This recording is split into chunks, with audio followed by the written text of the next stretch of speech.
Allahu Akbar. Allahu Akbar. Allahu Akbar.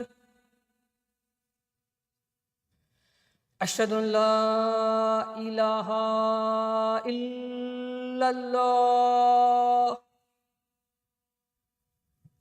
Ashhadu an la ilaha illallah.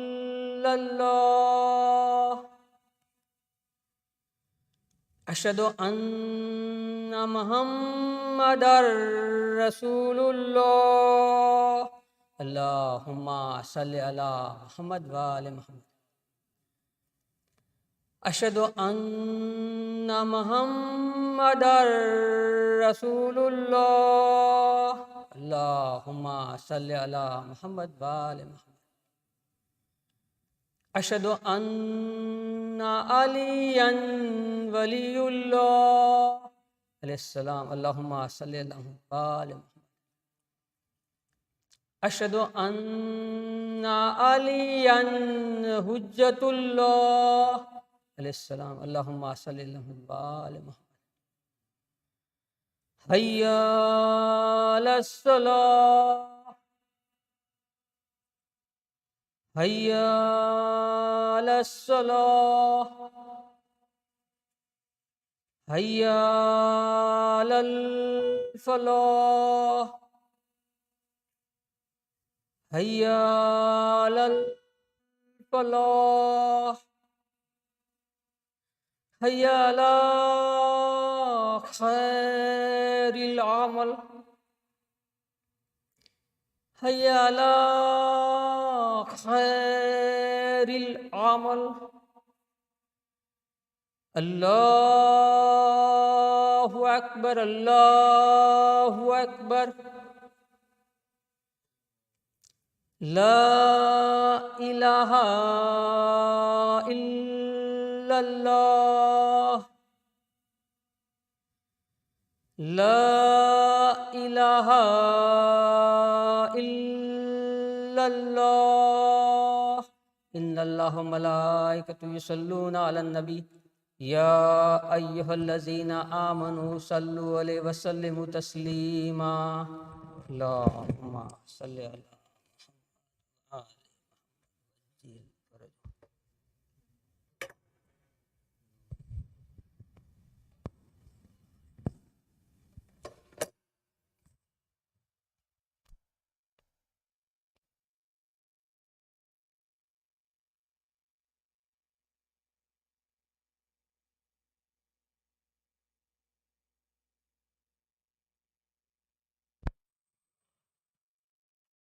السلام عليكم ورحمة الله.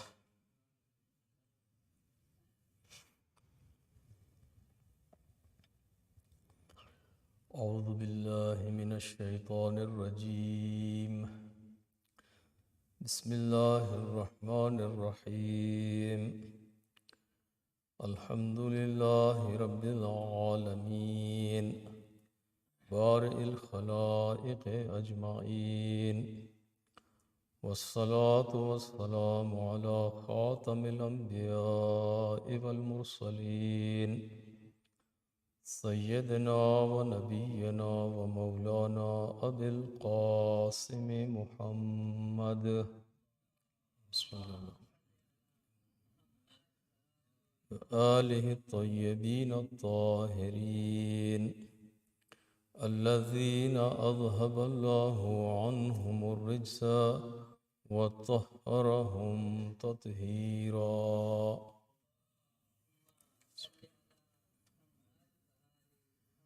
أما بعد فأوصيكم ونفسي بتقوى الله، فإنه حبل متين وعروة وثقى. صلوات.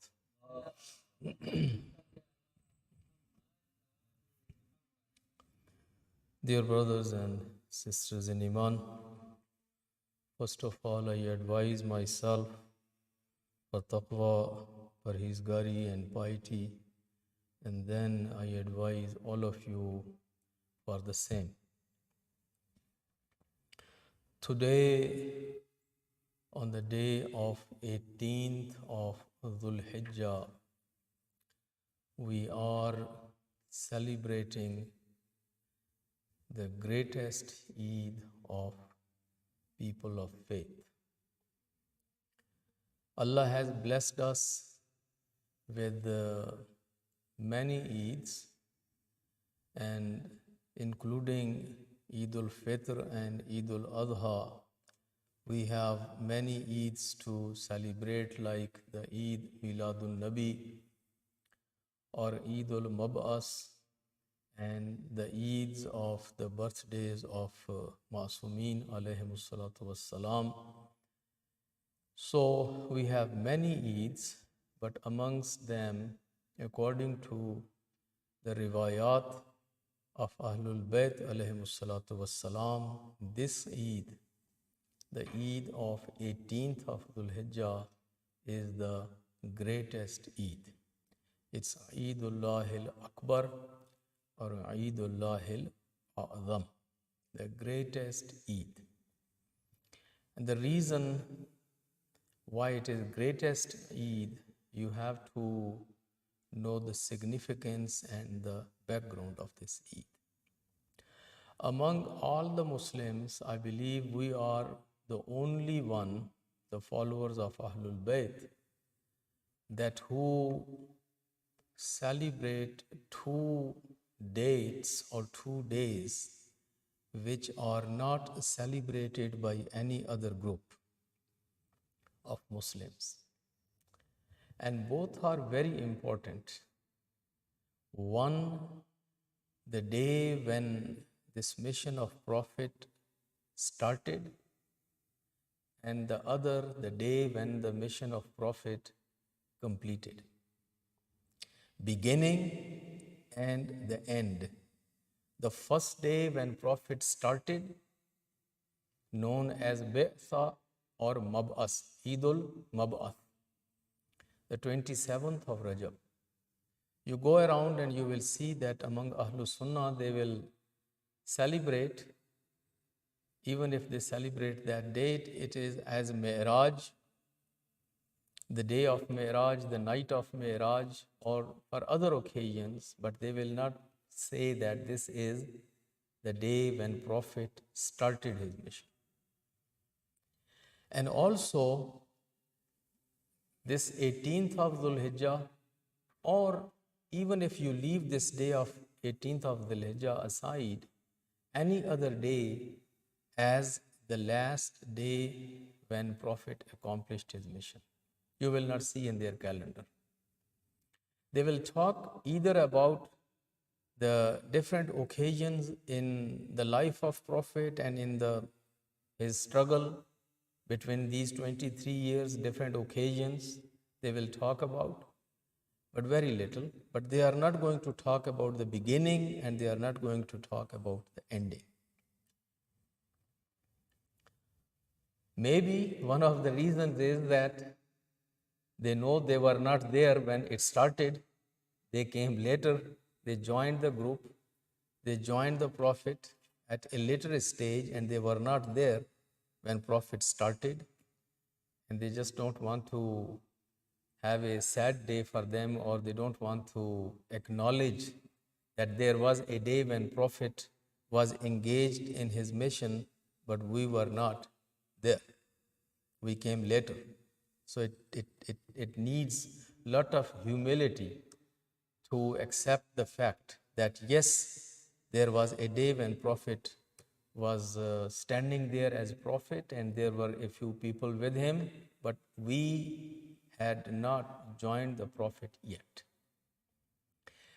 And when it comes to the end, when Prophet completed his mission, so Prophet completed his mission with something that if they talk about, then again they have no basis for their existence, or they have no basis for them to be there anymore as a school of thought. Because the last thing where Prophet finished and completed, that was the event of Ghadir and the event of Imamat. an announcement of this successorship. And if they celebrate that day in the same spirit, then again, meaning they have to merge into the Shi'i community and they have no basis to continue as a school of thought. So it's a very strange kind of thing that they are not going to talk when Prophet started, and they are not going to say, or they are not going to talk about when Prophet accomplished. We are the only Muslims that who celebrate the Mab'as, 27th of Rajab, when Prophet received the command of Allah subhanahu wa ta'ala to stand up and now actively get into the preaching the Ummah and start the prophetic mission. We celebrate that day of Bi'sat, and we have the Amal for the Bi'sat. And every year, everywhere, we followers of Ahlul Bayt, they consider that Mab'as as one of the great Eids. It's a great day. It's a great Eid for humanity, that finally the final prophet is now starting his mission of rescuing the humanity, rescuing the people and bringing them to the light and bringing them to the revelation of Allah subhanahu wa ta'ala. And he is going to now start the teaching and the preaching and the guiding and the leading and the ummah. So we celebrate that, Mab'as. And then we are the only one that who celebrate this 18th of Dhul Hijjah, which is a great day where Prophet accomplished his mission, and after 23 years of working hard day and night and going through so many difficulties and hardships, finally, he is accomplishing his mission, and he is now announcing the future leadership that who is going to now continue leading, guiding, educating, and inspiring this ummah in the future. And we know that day is a day of Ghadir. It is the day when Deen was completed. It is the day when the ni'mat and the bounties and the blessings of Allah subhanahu wa ta'ala, and the greatest bounty and blessing is the guidance of Allah subhanahu wa ta'ala, which completed on this day.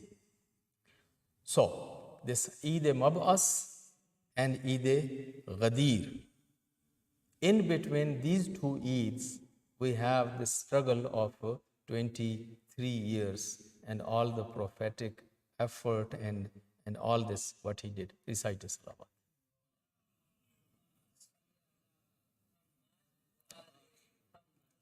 One more salawat.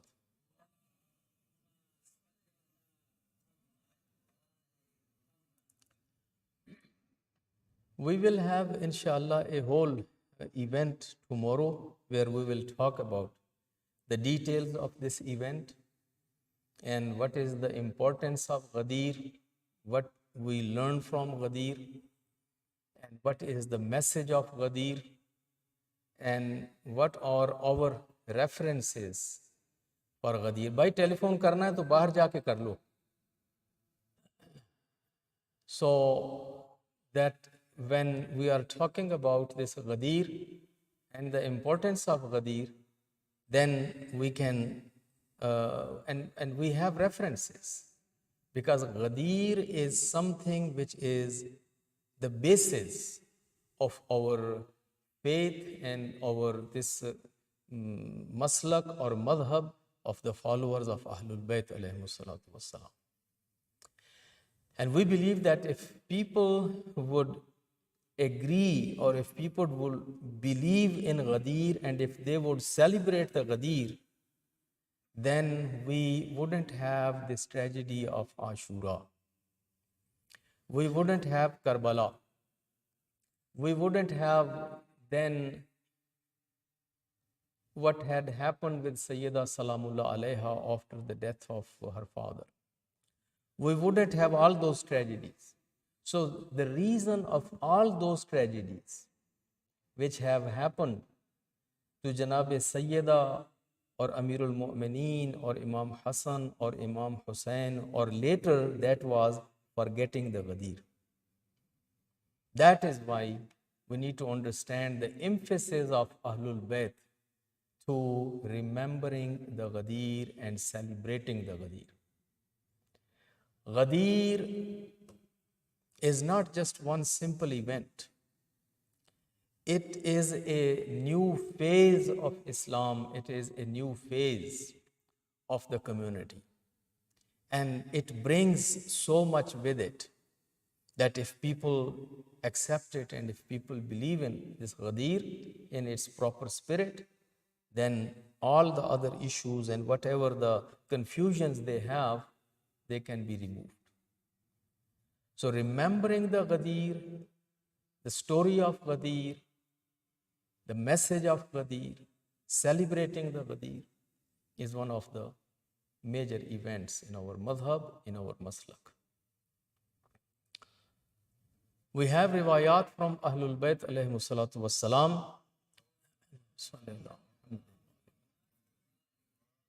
that take this day as the day of Eid, and not only the Eid but as the day of greatest Eid, and celebrate it. How to celebrate it? Imma alayhimu salatu wassalam, some of the amal which they mentioned, those are for every Eid, like Eid al-Fitr, Eid al-Adha, that is taking a ghusl in the beginning of day. That is one amal of Eid al-Ghadir, like Eid al-Fitr, Eid al-Adha, taking a ghusl and wearing your clean, neat, and whatever you can afford, a good libas or a good clothing. That when you are coming to community center, when you are meeting and greeting, so you are at your best and you are demonstrating that you are celebrating. It is your special day. It is that you are at your best. That's one thing. Men, women, within their own legal limits and Islamic limits, they should wear their good libas and use the perfume and adorn themselves when they come to the Eid, whether it is any of those Eids, and particularly Eid al-Ghadir. The other thing what they mentioned was that on this day you should greet each other, greet all the believers when you come across, and shake hands with them. Now, we were not shaking hands from the time that this COVID started, and we were still trying to kind of avoid from that.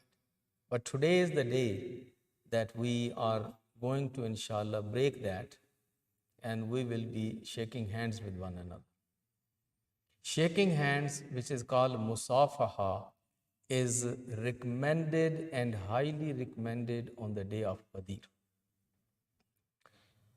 Then after that, there is a dhikr which we are recommended to say that when we meet each other, and that is Alhamdulillah alladhi ja'alana minal mutamassikin bi vilayati Ali ibn Abi Talib wal a'imma alayhimus salam.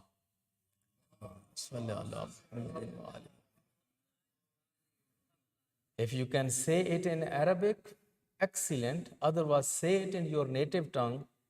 The gist of this saying is that praise be to God, that who has made us one of those, he has made us from among those that who adhere or who believe in the vilayat of Ali ibn Abi Talib and in the vilayat of A'imma alayhimus salatu wassalam. So if you don't know how to say it in Arabic, it's fine. You can express this ma'na and this mafhum in your own tongue, in your own language. Try to remind each other and try to say it, that may the glorified to be God or Blessed is the God that who has made us the believers in the wilayat of Ali ibn Abi Talib and A'imma alayhi salatu wasalam. Recite salam.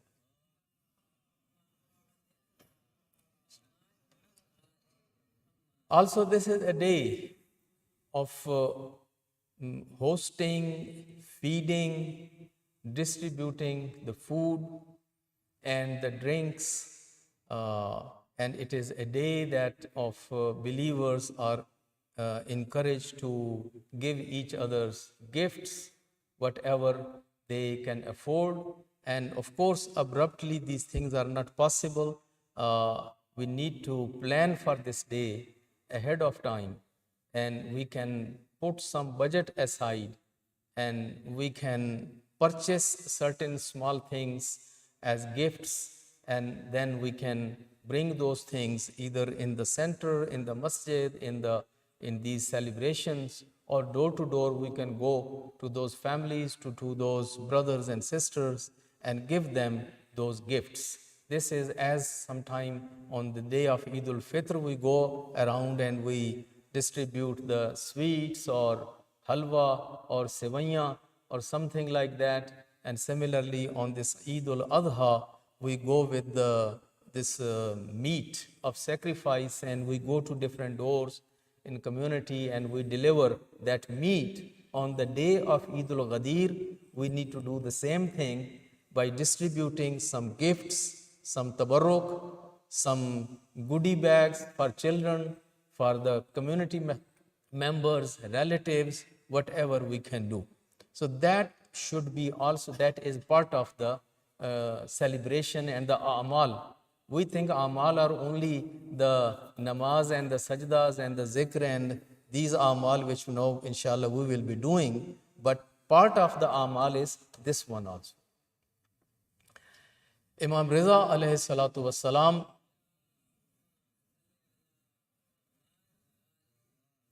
this is written in our books that he would order so many rings of these aqiq and firoza and all those kind of yaqut and different kind of rings, and he would have a collection of rings, and then on this particular day of Ghadir, he would send those rings to those people that whom he wanted to honor specially. And if he wanted to, there were some poets, for example, there were some scholars, there were some people that who were serving the community, who were helping the community, who were teaching the community, who were doing different jobs in community, and Imam alayhi salatu wasalam wanted to honor them. Imam alayhi salatu wasalam wanted to acknowledge them. On this day, he would send those rings.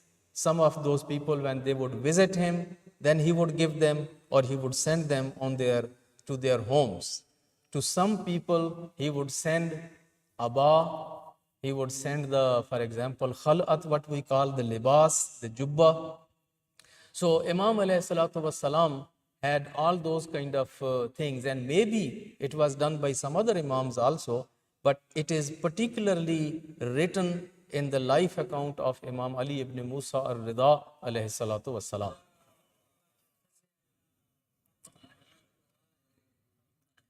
And anyhow, all of us, we do these kind of things. Time to time, we do give gifts to our brothers and sisters or our families or extended families. So what a better day than Ghadir, to just select this day of Ghadir and then have our lists and have our whatever we want to spend. And spending 1 dirham, this is a riwayat from Imam Ja'far as-Sadiq alayhi salatu wasalam, where he says the spending of 1 dirham on one of your brothers or sisters in faith is equivalent to spending 200,000 dirham. 1 dirham equivalent to 200,000 dirham. So this is the day of spending on each other. And one of the things which we learn from A'imma, there are plenty of riwayat where we are encouraged to spend on each other. We think spending is only for orphans, or only we have to spend on those destitutes and broke. Yes, that is one category, and we should have one dedicated budget for them.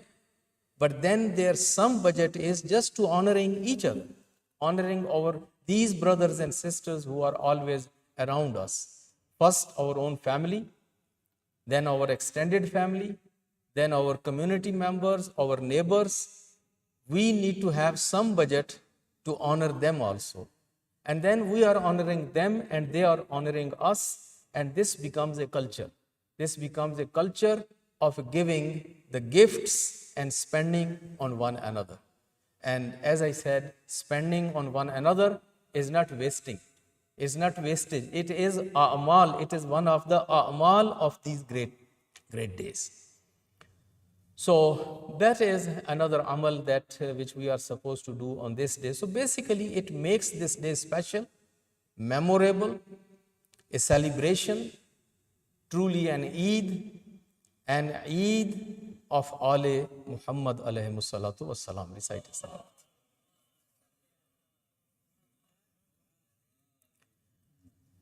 More important discussions about the day of Ghadir, as I said earlier, we will have tomorrow, inshallah, when we will be celebrating the Jashan. We will talk about our story of Eid. We will talk about the merits of Eid Ghadir and our references about Eid Ghadir. Tonight, we are mainly talking about the A'mal. We are only talking about these activities which we are supposed to take this. Maybe this year, including myself, because life is so busy in this day and age that sometimes we lose the track and we can't prepare ourselves ahead of time for some of these occasions, because there are so many occasions and there are so many Eids and there are so many activities going on. So maybe some of us or most of us were not able to prepare ourselves for this day of Eid Ghadir, to celebrate it as we were supposed to celebrate. Let we make a plan for next year, that next year, this Eid of Ghadir, when we celebrate the day of Ghadir, the night of Ghadir, and then in these things which we have mentioned, the A'mal, so we really make it truly a celebration and a Ghadir that which is a memorable event. And literally we can say that it's not only that we are claiming that this is our greater Eid than Eid al-Fitr and Eid al-Adha, but when we look at our activities and we see the environment, we can say that truly when we are saying it, we really mean it and we are doing it. Recite a salawat.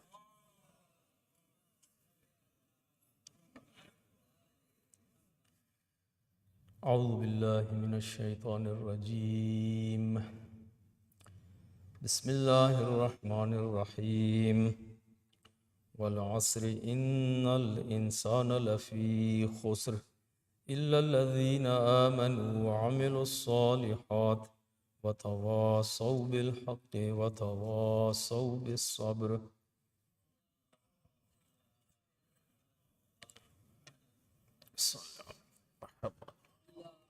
اللهم صل على محمد.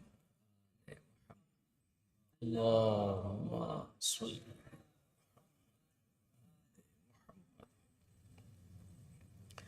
أعوذ بالله من الشيطان الرجيم. بسم الله الرحمن الرحيم.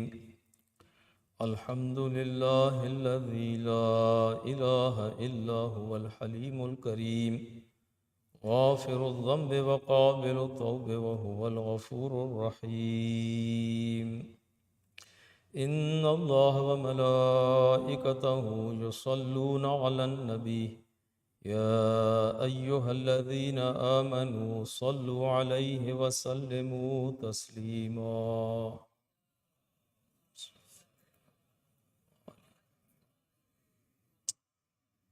Dear brothers and sisters in Iman, in this second khutbah of Jumu'ah, again I advise myself for taqwa, parhezgari and piety, and then I advise all of you for the same. Very briefly, I would like to bring your attention to two important stories or two important things. We don't want to leave these issues untouched or unaddressed. One, I'm sure that you know what happened in Sweden.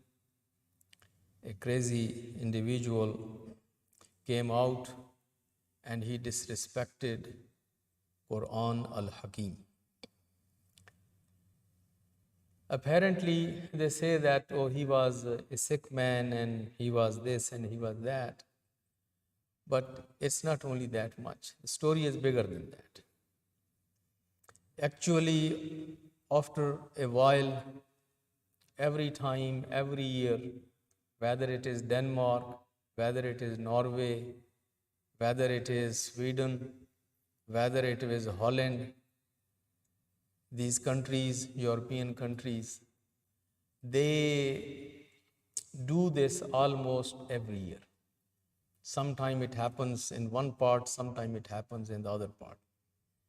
It's a scheme, it's being done very systemically. And they use sometimes these kind of people who have some medical issues, mental issues. It's not difficult to find out these people, to locate these people, and then make a hang around with them, and then train them, and then use them for some activities. And later on, when people protest, when people come with complaints and say, oh, he was a sick man and he had mental issues, and he had this and he had that. But these activities are normally conducted. People take permissions. They apply, they take the permission from the city and from certain authorities, and then they go and do some of those activities. So in the name of freedom of the speech or the freedom of the press, they do these kind of things.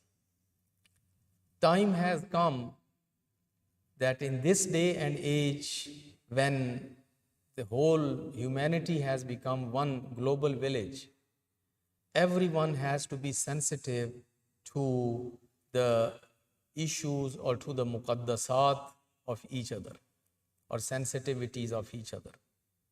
We are now global citizens, and people in Europe are not uneducated. They are not the people who can say that we don't know that there are that many Muslims in the world and Quran is their holy book, or Prophet Muhammad is their messenger and their Nabi and their Rasul.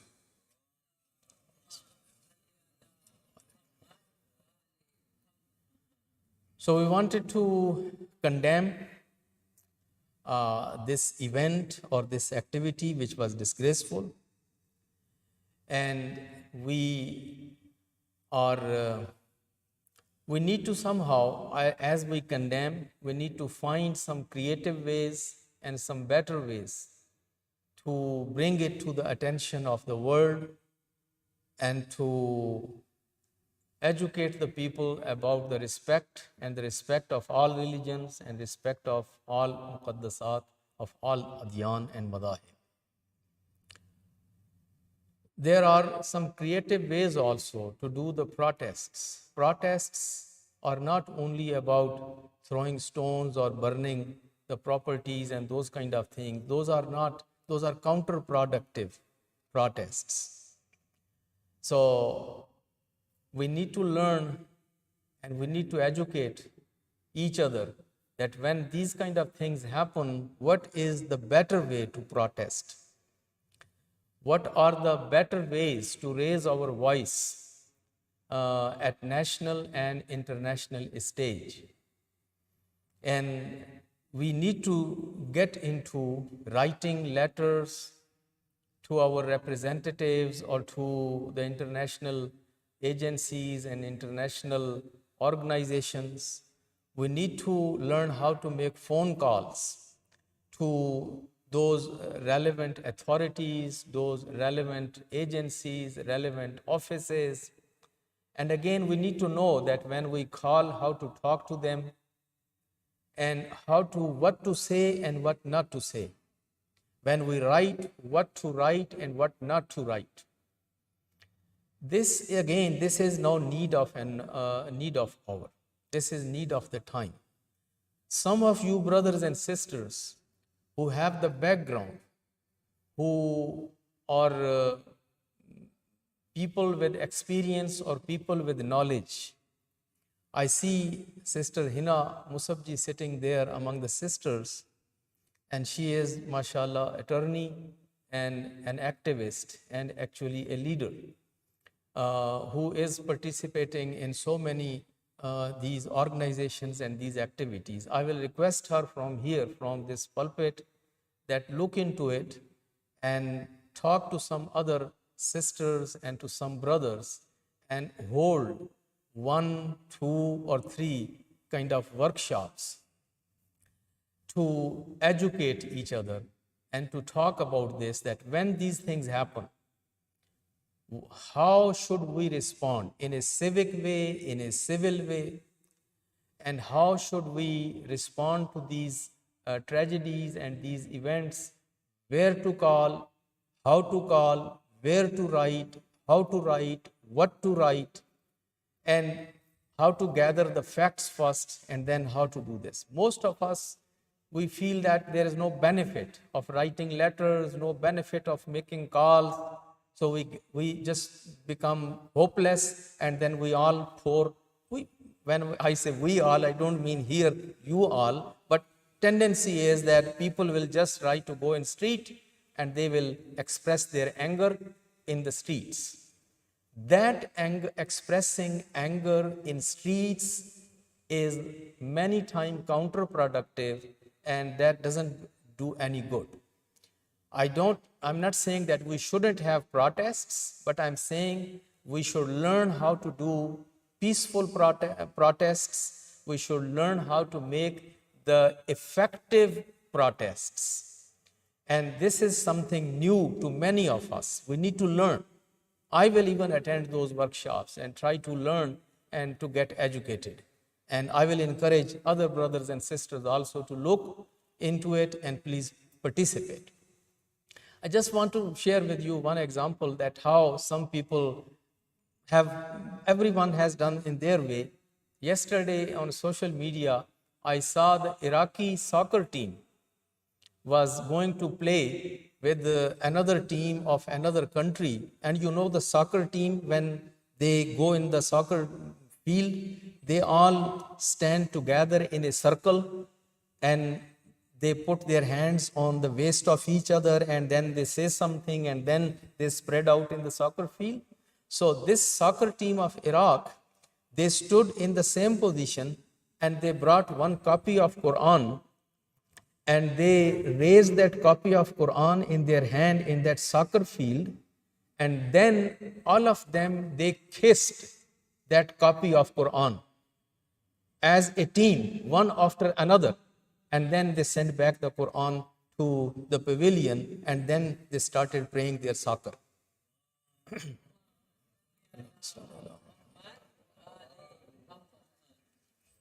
Just one example.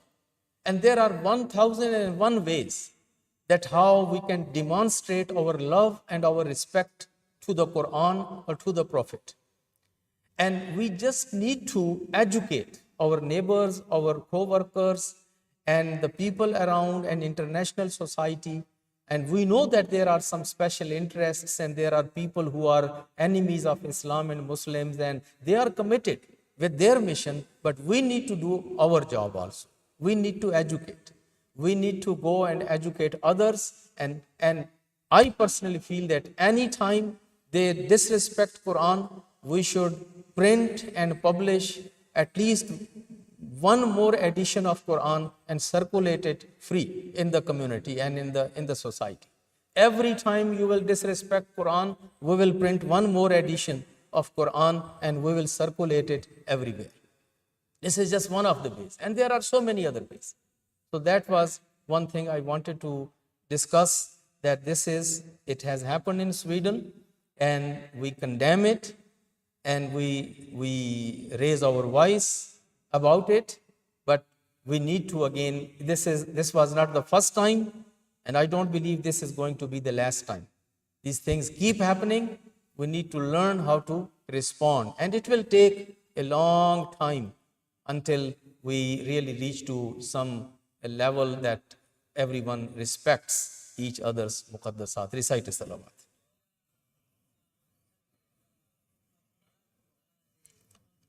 اللهم صل وسلم على سيدنا ونبينا ومولانا أبي القاسم محمد